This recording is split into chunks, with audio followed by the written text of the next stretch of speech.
Hello, everybody. This lesson is a short introductory lesson to conic sections, and it's day one of our unit for conic sections.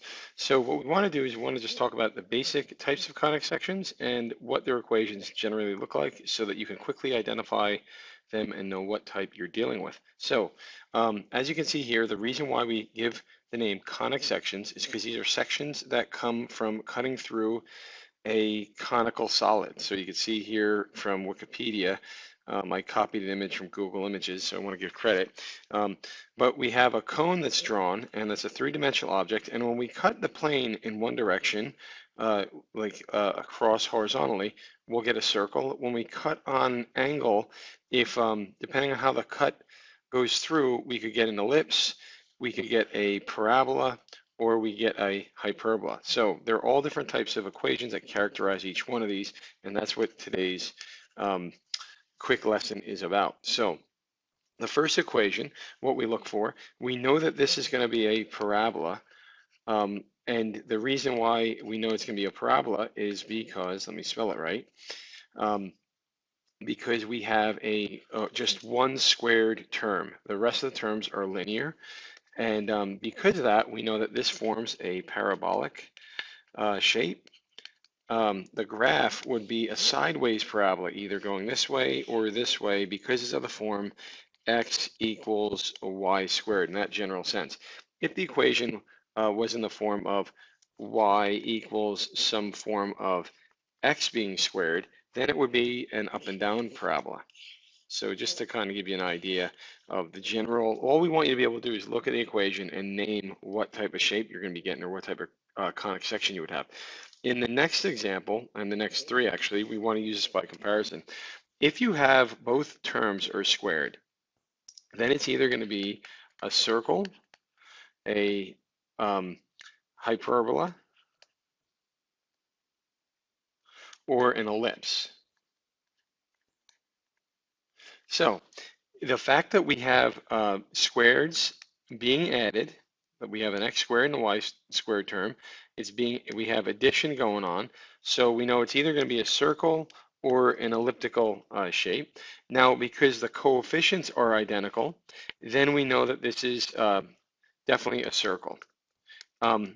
We could show through examples through using Desmos or another software how these shapes change, and we may do that, but for now, these are just kind of memorized rules.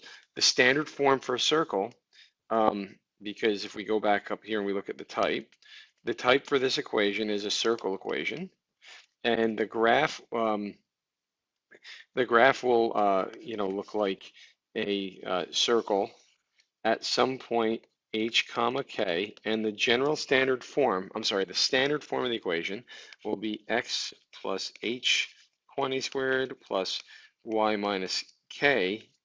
This should be minus, and then this equals the radius of the circle squared. Now, when we look at the next equation, we still have addition, we still have squared terms, so we're still in, a round shape, but because of the coefficients not being the same, we have an elliptical shape.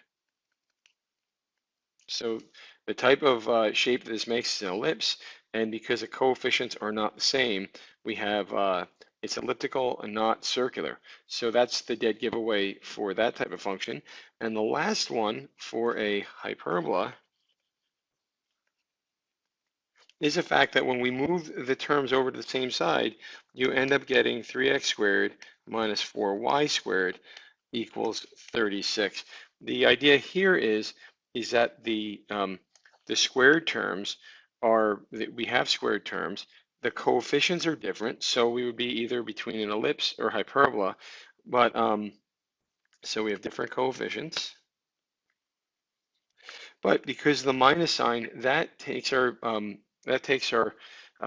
shape and changes it into a hyperbola. Now, the standard form for both of these is of this form. You have x minus h quantity squared over a squared. And we'll learn how to use these forms in the next video when we're actually solving for these forms.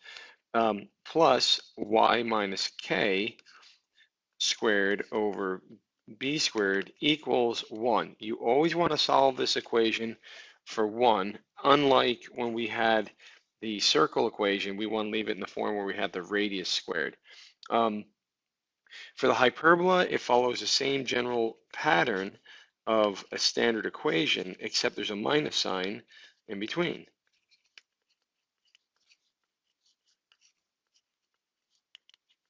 The big difference here in standard form is the minus indicates a hyperbola, the plus indicates an ellipse. So hopefully this has helped you understand the differences, and I'm going to follow this up with a quick example in Desmos. So if you want to stay watching this video, I'm just going to show you with standard form how these little changes in symbol will push us from an ellipse to a hyperbola to a circle by making certain changes. So I'm going to pause the video and get Desmos running so we can show this. Okay, well, I'm back and I switched over to Desmos. I'm going to title this, well, I'm not going to title this graph anything, but we have basically, if you look to the left, you could see the general form of a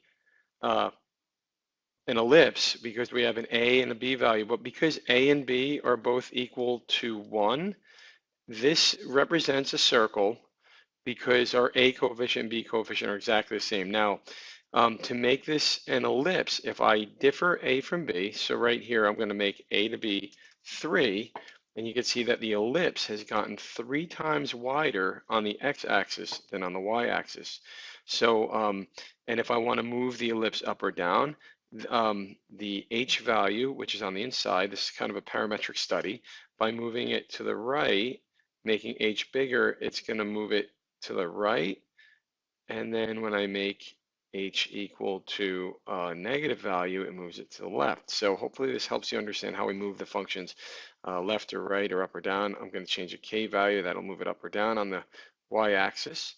But when I change the b value, now look, the a value is 3. So if I make the b value equal to 3, I hope that you can guess that that will make it a circle.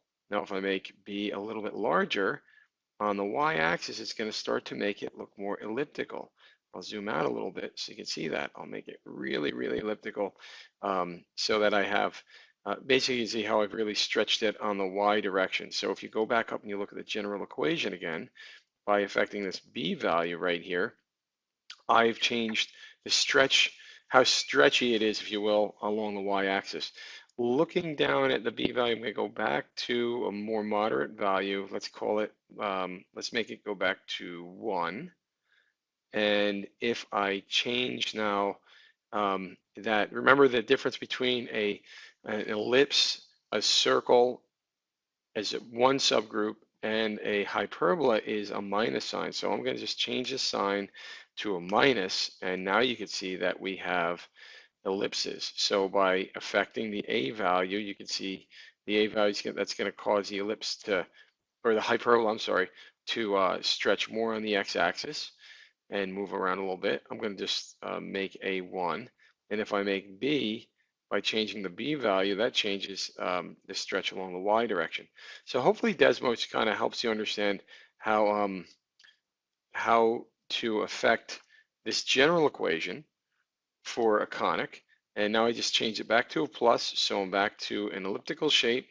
And again, in order to make this circular, I would have to close this out by making these to be the same exact A and B value. Remember also that that A and B value helps to define what the radius would be.